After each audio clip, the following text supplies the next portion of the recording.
Compañeras, compañeros, camaradas, todas, todos, bienvenidas una vez más acá a este espacio como pez en el agua en la 4TV, donde nos gusta conversar, platicar, discutir, preguntar a diferentes perfiles, diferentes tradiciones, distintas experiencias de vida, para entender un poquito mejor el mundo en el que existimos, vivimos y pretendemos transformar desde abajo, desde la izquierda. Y por eso ahora invitamos a un joven compañero del movimiento, un joven militante. Él es nuestro camarada Eduardo Calderón. Él es abogado por formación en la UNAM, pero maestro en ciencia política y ahora va a ser doctorante también en ciencia política por la UNAM, ¿verdad? Así es. Muy bien.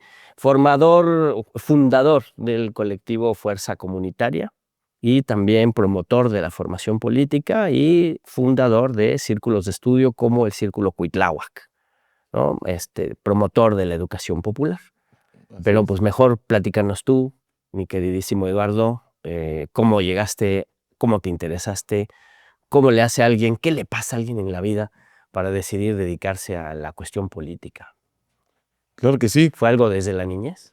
Pues primero quiero agradecerte mucho que se abra el micrófono, ¿no? Siempre que algo que es muy importante en la política y en cualquier medio es siempre ser agradecidos, siempre reconocer el esfuerzo y tener el espacio de poder compartir la experiencia y la perspectiva, pues siempre se agradece mucho. Entonces, primero quiero agradecerte mucho este espacio. Pues como me presentó Mulais o Eduardo Calderón, de Iztapalapa, de una tierra de la que yo me siento muy orgulloso, sin ser regionalistas, porque el regionalismo tampoco es bueno. Soy maestro en Gobierno y Asuntos Públicos, es un poquito diferente, nada más aclarar eso, y formamos el colectivo Fuerza Comunitaria en el 2024. Justo después de que terminaron las elecciones, no fue por un tema electorero, sino quisimos participar haciendo visible nuestra postura. Y al estar participando, pues hubo mucha gente que le gustó la idea de la construcción del poder popular, la idea de la organización comunitaria, la idea de que el proyecto, porque yo creo que el proyecto de Morena nace más allá de ganar una elección, sino de un proyecto que construya la organización comunitaria, la organización popular. Dentro del colectivo, ahí nuestra agenda va cambiando, se va ampliando. Al principio era vivienda, comercio, pero se ha ido ampliando. Y uno de los pilares que consideramos muy importante es la formación política.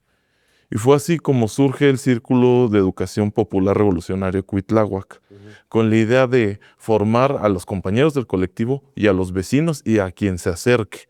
Y después ya empezamos a transmitirlo, porque consideramos que es muy importante que se genere un movimiento no solo de masas, sino de cuadros, de personas que puedan generar el pensamiento reflexivo y revolucionario más allá de ellos mismos, sino transmitirlo a las comunidades y a las colonias. Ya, pero repito mi pregunta, ¿cómo llegaste a la cuestión política? ¿Cómo llegué? Sí.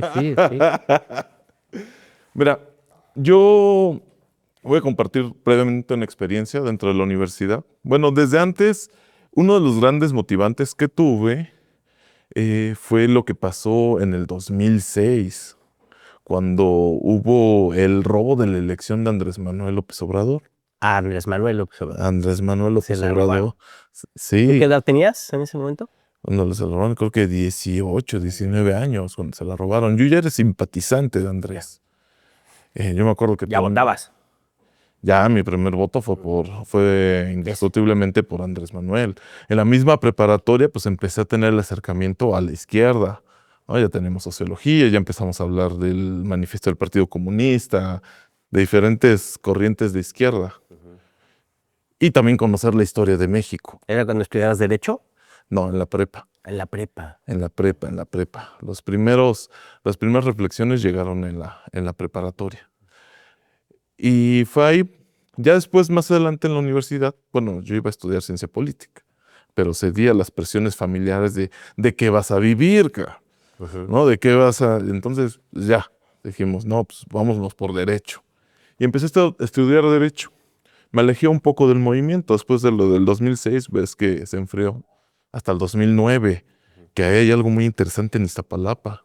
se convirtió en ese momento en el último gran bastión del obradorismo. Cuando en el 2009 pasó lo de Juanito, Sí, que sí. se dio su espacio a Clara y que se ganó a través del Partido del Trabajo. Sí, sí. Una disputa interna en el PRD, que nos volvemos a activar un poco en esa época. Pero en el transcurso de la universidad, pues llegué a mis primeros trabajos. Recuerdo que en mis primeros trabajos, lo primero que hacían los despachos es decirte, ve a sobornar a tal güey. Ve a decirle... ¿Abogado? Sí, como abogado. No, pues duraba un día, 2 días en el trabajo. En el primer trabajo que duró una semana, me acuerdo que ese día me pagaron 150 pesos por la semana. No, pues yo salía bien molesto. Y aparte de que salía molesto, ese día me robaron el celular en el metro. Em, Mucha frustración. Yo inicié mi carrera, yo he sufrido lo que es que se separa una familia por la migración, ¿no? Y dando un recorrido en una feria de servicio social, encontré un documento que hablaba de una organización que apoyaba a familias o apoyaba a migrantes. Entonces, mi primer acercamiento fue ahí. Eh, no fue político 100%, aunque ahora entendemos que desde las organizaciones se hace mucha política. Claro, pero era una necesidad. Era una necesidad de algo que yo había sufrido, que dije, puedo ayudar a que otros no lo sufran. Y empecé esa carrera. Después me enfoqué al tema de asentamientos humanos irregulares y extrema pobreza. Lo trabajé aquí en México. Hacía también trabajo político, pero muy, muy pequeño. Y de ahí me fui a implementarlo a Ecuador. Y de ahí tuve oportunidad de conocer en Colombia, conocer en ¿Por qué Brasil. Ecuador? Pues yo empecé como director jurídico, pero al mismo tiempo yo era voluntario en una comunidad en Xochimilco. Y la vocación social me gustó mucho más. Y me hicieron una invitación para ser director social en la costa ecuatoriana. Órale, qué Donde estaba interesante. Correa, de hecho. Sí, sí. Y hay un paréntesis, me tocó conocer Ecuador con Correa y Ecuador con Noboa. Y la diferencia es abismal. Sí. No, lo que se vive actualmente en Ecuador es lamentable, la ultraderecha cómo está avanzando y culturalmente cómo está atacando. Pero bueno, regresando del paréntesis, me fui a Ecuador, regreso, empiezo a trabajar en los emprendimientos sociales, salí muy decepcionado de ahí. En ese momento, cuando hubo un concurso y platiqué con el director internacional de Hábitat por la Humanidad. Entonces le pregunté, ¿qué opina de nuestro proyecto? Y su respuesta fue lo más decepcionante que podía tener. Me dijo, it's a money machine.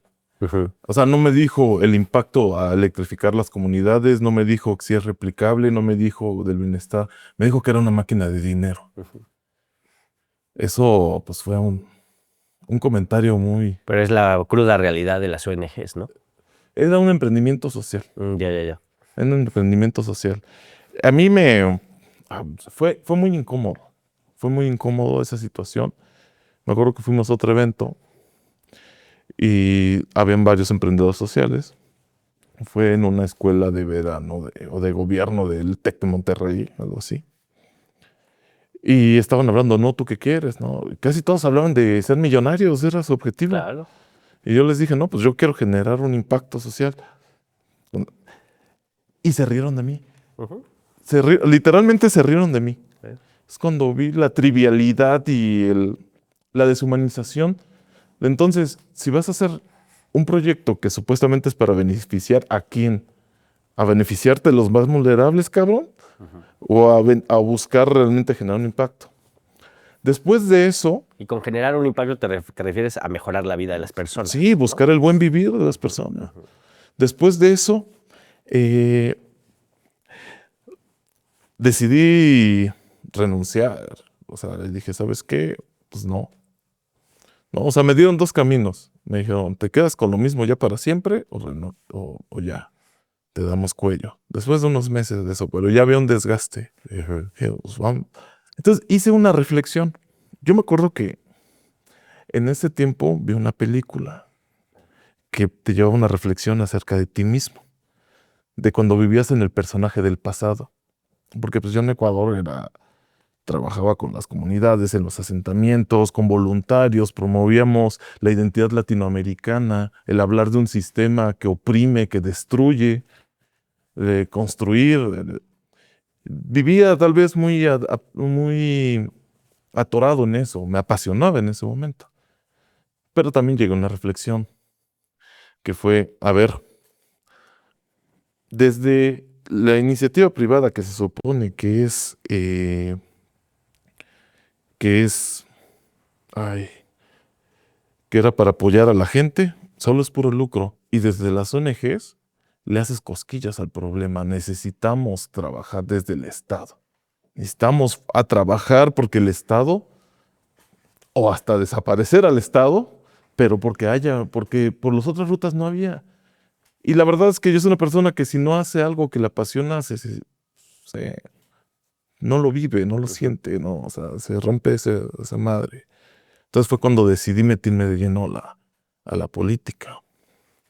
Que eso fue en el 2019, ya cuando dije, vámonos de lleno a trabajar esto. Y empecé a trabajar. Eh, Hubo un tiempo que fui a visitar en Estados Unidos. Pasé un fin de año allá. Había pasado otros, pero pasé un fin de allá. Y ahí mi pensamiento radical aumentó todavía. Te radicalizaste en el caballo. Más. O sea, fue indignante ver a los hermanos migrantes trabajando 3 turnos y viviendo en una cochera Claro. para poder mandar dinero. Y también fue indignante que mientras eso pasaba, había gente que pagaba $5,000 solo para estacionarse en el Super Bowl. Solo para estacionarse. O ver un fin de año las tiendas vacías porque solo se dedicaban a comprar. El concepto de la Navidad es comprar a lo cabrón. Puro consumismo. Puro consumismo, pero absurdo. A un grado absurdo. Y la verdad es que eso indignó. Y atado con toda la historia que yo tenía, dije, pues tenemos que radicalizarnos. Mucho más. Ujú. Es la necesidad. Entonces, por esa época yo también estaba estudiando la maestría. Estudié acerca de la violencia y el origen de la violencia. Y ya cuando lo estudias, pues, te das cuenta que mucha de la violencia viene ocasionado por un sistema. Y ese sistema, pues, radica ahí. ¿Y en cómo se relación. llama ese sistema? Ese sistema se llama capitalismo y estamos viviendo ni siquiera el imperialismo, estamos viviendo el metaimperialismo. El Metaimperialismo. Lo metaimperialismo. que hay más allá. Ya que hay más allá, o sea, después de que cayó la Unión Soviética, ahora sí que referencia a mi libro, soltaron al perro y, y fue a hacer el desmadre en todos lados. Y Es ahorita, el perro rabioso de la propiedad privada. exactamente, del acaparamiento de los medios de producción, porque ahorita la participación del Estado se ha mermado en todo el mundo. Bastante feo. Sí. Y ahora, tú ahora estás trabajando la presentación de un libro, ¿no? Que es este libro que tengo aquí. Luego ya se los mostraremos. La política de los perros. Ahorita que dices de que se soltó el perro rabioso del gran capital. Y el perro rabioso del gran capital muerde a la clase trabajadora, ¿no? Pero en este libro haces una serie de reflexiones sobre la cuestión política, sobre una crítica a las derivas oportunistas, las conductas simuladoras, ¿no? Y sobre todo el utilitarismo de la política para los fines individuales y egoístas de las clases políticas, ¿no? ¿Cómo llegas a esa reflexión? ¿Por qué la trabajas en esa metáfora de la perrosidad, ¿no? La metáfora canina que dices, ¿no? Eso, ¿no? O sea, ¿de qué universos que has vivido surge la reflexión y por qué el mundo de los perros? Ok, lo primero que siempre quiero Porque además hacer los perros son bonitos y agradables y aquí es así como... es que en las palabras del autor de este libro menciono una disculpa a los perros por la comparación. Claro, claro. Los compas no tienen la culpa pero su De la metáfora. sí, de la metáfora. Pero su simbolismo se presta a narrar muchas cosas. La idea surge hace algunos años eh, al conocer eh, que cuando descuidamos el movimiento se pueden cometer las mismas cosas en contra de las que luchamos. Entonces, puedes ver peleas, o sea, situaciones que lastiman. Y yo creo que empezaron a verse esas primeras tintes o se empezó a descubrir ya cuando se había involucrado muchos en el poder. Y esa reflexión surgió de los procesos que me hizo comparar cuando hay familias que tienen perros en la azotea, Ajá. abandonados, Sí. asoleados, con hambre, a veces amarrados, se hacen bravos. E imagina que tienes esos perros en la azotea y en medio les avientas trozos de carne. Su reacción es feroz, salvaje, agresiva. Algo así me hizo generar cuando vi compañeros que se deshumanizan y pierden el enfoque. Esa fue la idea del concepto de cómo surgió la política de los perros. La decisión de escribirlo surgió después, por dos cuestiones en específico. Uno, el crecimiento de la ultraderecha o de la agenda de la ultraderecha, principalmente en Latinoamérica, ¿no? Con casos como el de Bukele, el de Noboa, el de Milei, ahorita que está llegando Perú otra vez, más fuerte todavía, Colombia. Sí. 2.0. Eso pues preocupa. Sí. O sea, hay gente que engrandece a Bukele, engrandece al líder de un estado, no de un pueblo, de un estado en donde es posible darle cadena perpetua a un niño de 12 años. A un niño de 12 años. O sea, eso ya está dentro del fascismo. Y donde el ejecutivo se puede reelegir las veces que quiera. Las veces que quiera. Y en donde levantan a la gente, los agrupan, dicen que es de una misma banda y hacen un juicio colectivo. Ahí sí somos colectivos, ¿no? Para un juicio exprés colectivo y todos se van a la cárcel, los tratan como animales. Sería interesante, pero en un estado así, ¿cómo vas a poder tener una estadística confiable? Y en Estados Unidos pasa lo mismo, ¿no? Yo creo que todavía tienen instituciones más sólidas todavía, pero el camino es para allá. Pero 17 mexicanos asesinados en los campos de concentración del ICE. No, o sea, yo hablaba de los juicios masivos. Ya. De los juicios. De las cárceles. Y No, no. O sea, arbitraria de detener a la gente y encerrarla. Donald Trump está citado ahí.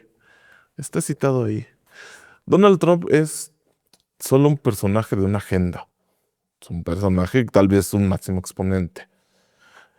Te solicito, pero quiero regresar un poquito a donde iba de por qué surge el libro.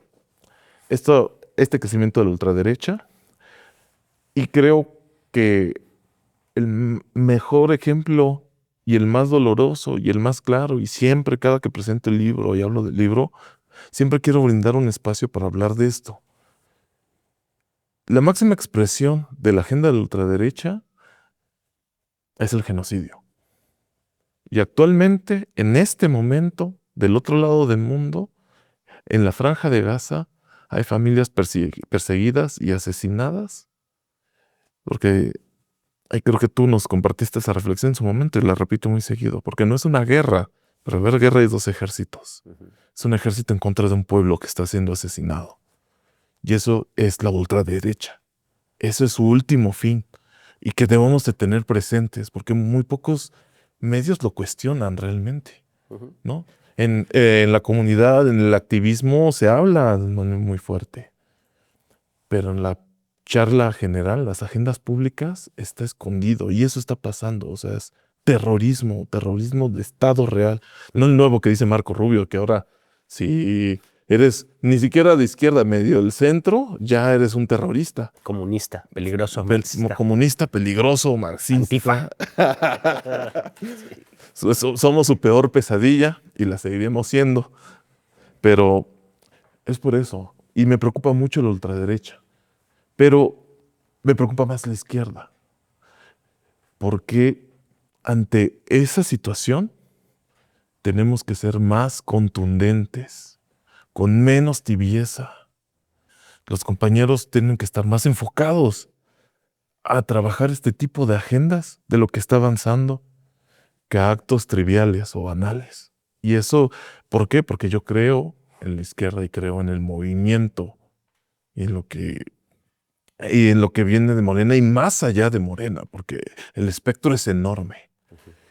Por eso surge el libro, porque es un libro antiimperialista totalmente, pero es un libro crítico con quien traiciona las causas populares. Y es muy interesante, es muy importante señalar cuando se traicionan las causas populares, porque de nada sirve llegar a los espacios de poder, ya sea por la vía revolucionaria o la vía democrática, si quien llega traiciona. Y eso es algo que tenemos que cuidar desde las bases, porque lo que digo cuando presento, a ver, esto no es nada más hablando de los altos niveles y de las cúpulas. Estamos hablando de los dirigentes de una colonia que también se marean y de repente ya traicionan su movimiento, su causa. O sea, porque hago una referencia dentro del libro de Aristóteles, digo, todos somos animales políticos. Hay que reconocerlo, todos hacemos política y tenemos que darnos cuenta de eso, porque la reflexión tiene que ser frente al espejo, no pensando que es el de allá, no, es frente al espejo realmente. Y también dije, pues si vamos a aterrizarlo a un animal político, que es algo que lo entendemos, por eso viene el perro. El perro. Somos perros todos, los que queremos hacer política popular, política para el pueblo, los que queremos una democracia verdadera, directa, radical, participativa, los que queremos la socialización de la riqueza que se produce con el trabajo socializado. También somos perros, pero perros que luchamos por el bien, o nada más son perros los que se convierten en este animal salvaje y agresivo. La idea es no ser perro. La idea no es Entonces, si no eres perro, ¿qué eres? un, Humano. un humano. Un humano. Ya. Sí. O sea, Engels decía que estábamos en la prehistoria de la humanidad. Sí, seguimos en la prehistoria. La idea es no ser perros. No todos son perros. ¿Estamos en la perrez de la humanidad? En la perrez, ¿Es en la prehistoria esa? estamos en la lucha por salir de la perrez. Ya, ándale. Hay que trabajar en la lucha. O sea, tampoco vamos a... ¿La desperrificación? La desperrificación. Exactamente. Mira qué buen término, la desperrificación. Porque en el libro hago un planteamiento, ¿no? Para no hacer tan largo el recorrido. Ahí en el capítulo 4 se llama La Perrera, que es una referencia al sistema político. Entonces, de corte marxista el libro, porque habla, no abiertamente, esto lo lees entre líneas, que existe un perro sistema que se llama el capitalismo que genera las condiciones materiales para que existan los perros y se reproduzcan los perros. ¿No? Ahí explica cómo nace un perro. Y ese perro busca replicar estas prácticas y mantener este sistema. Y a veces puede utilizar cualquier bandera para ello y simular que se está peleando con el otro bando, cuando en realidad pues, es una coreografía, como una lucha libre. Pero la reflexión va más allá, porque el libro plantea destruir el sistema, destruir la perrera, y lo plantea a través de matar al perro. Y la muerte del perro no es una muerte física, sino es una muerte simbólica. Lo que guía a la derecha es el amor al dinero, al poder, a la influencia, al someter, al oprimir. Y lo que debe guiar a la izquierda, independientemente de todas las corrientes de izquierda, que algunos dicen que solo es una, que otros dicen que son 20, no importa. Pero lo más importante es el amor a la humanidad. El mensaje y la lucha debe de ser por implementar el sistema que funcione más para generar las mejores condiciones de vida para la sociedad. Que sea el amor a la humanidad lo que prevalezca. Porque si llega a ocupar el puesto de poder alguien que es más fuerte su amor al dinero, sus intereses personales, tarde o temprano va a traicionar. Y esa es la reflexión de la muerte del perro. Que sea realmente el amor a la humanidad lo que prevalezca. Porque para que exista la perrera tiene que haber perros, pero si acabamos con los perros, ya no va a haber perrera. Y la perrera tiene un amo. Y ese amo se alimenta de lo que se genera. Pero si lo dejamos de alimentar, Esto es una referencia también a Paulo Freire, en su libro La pedagogía del oprimido, cuando habla de la relación opresor-oprimido y habla de la liberación del hombre. En ese momento todavía no se genera la conciencia de hablar hombre-mujer, por eso lo manejo tal cual Ser dice Paulo humano. Freire, como, del ser humano, pero así lo menciona textualmente Freire, de la liberación del hombre, que solamente iba a ser libre cuando se libere de su opresor y libera a su opresor. De lo contrario, te conviertes en opresor del opresor. Y hasta que va, si me libero del opresor, pero me convierto en el nuevo perro, pues de nada sirve, replico el sistema capitalista, que al final es eso, abusar del resto para que un pequeño grupo muy reducido sea beneficiado. O puedes abolir el capitalismo, transitar a un sistema distinto, pero mantener pautas de opresión y de dominación, y entonces eso pasa, ¿no? Sustituyes un opresor, un sistema de opresión, por otro sistema de opresión, y eso acaba fracasando a la larga porque al ser humano le gusta la libertad. Ujú. Para cerrar nuestra conversación, camarada, tú dijiste, puedes llegar al poder de forma revolucionaria o de forma democrática. ¿La forma democrática no es revolucionaria también? Claro, nada más que no quise decir violencia. Ya, porque justo ahí es como una dicotomía, una falsa discusión, ¿no? Que Rosita Luxemburgo había ya superado, ¿no? A veces esta relación entre reforma y revolución, ¿no? Métodos electorales democráticos o violencia revolucionaria, ¿no? Ujú, Y como antitéticas. ujú. Pero la realidad en la historia de la humanidad, de la lucha de los pueblos por su liberación, nos demuestra que más bien están en permanente dialéctica, ¿no? Las formas de lucha, los Ujú. métodos y la democracia como una vía revolucionaria de transformación, ¿no? Claro, claro. Hay, hay cuestionamientos muchas veces del sistema democrático liberal impuesto de Estados Unidos, donde realmente no hay una representación tal cual. Pero yo creo que se puede votar de forma revolucionaria. Yo también sí creo eso. Y también creo en la necesidad, y eso se lo digo al equipo, de hacernos contundentes. Y creo que llegamos en su momento a la izquierda realizable, posible. Tal vez no es la izquierda tan fuerte que hubiéramos querido, porque no había las condiciones. Pero sí creo que tenemos que avanzar hacia ese camino. Creo que es necesario empezar a construir un proyecto abiertamente socialista por la vía democrática. Creo que estamos en el momento para hacerlo. Y porque medios tintes frente a la ultraderecha, pues es como querer poner pelear un Rottweiler con un Chihuahua.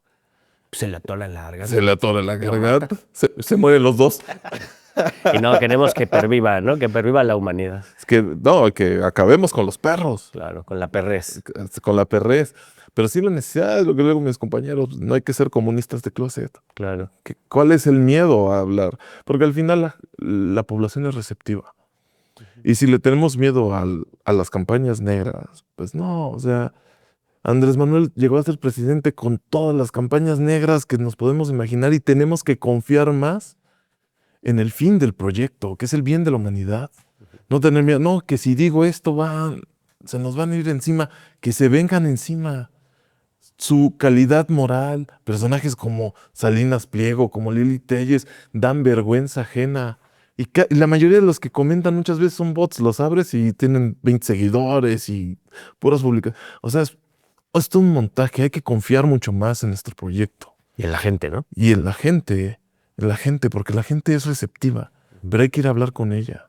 No hay que tratarla meramente como una estadística de voto en mi proyección. Exacto. O sea, hay que ser más, las elecciones son importantes, tienen que ganar, pero no podemos ser un movimiento electorero, tenemos que ser un movimiento de conciencia que represente a la clase trabajadora, independientemente de que simpaticen con quien simpaticen, si se consideran azules, no dejan de ser clase trabajadora.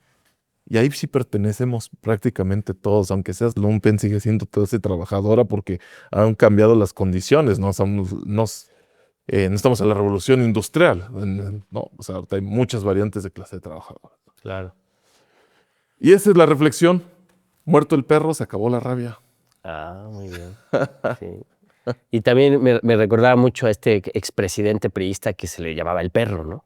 el que decía que iba a defender el peso como un perro y generó una de las devaluaciones más brutales en nuestra historia. Pero lloró el cabrón. Pues sí, Lloró. porque saben actuar, eran buenos gesticuladores. Era una mascota de Margaret Thatcher. Claro, Y de Ronald Reagan. y unos gesticuladores profesionales. Mi querido Eduardo Calderón, muchas gracias por estar con nosotros. Como siempre, les pido a nuestros invitados que nos compartan una reflexión final para que nuestro auditorio se quede mascullando. Ay, no la traía preparada porque ya venté las buenas todo lo que tenía cartas. que decir. Ya venté las buenas cartas. Pero yo considero que es muy importante que es momento de construir poder popular en nuestras comunidades, en nuestras colonias, de confiar más en la gente y que lo que se imponga sobre todo, sea el amor a la humanidad, que suena muy hippie, pero es muy revolucionario.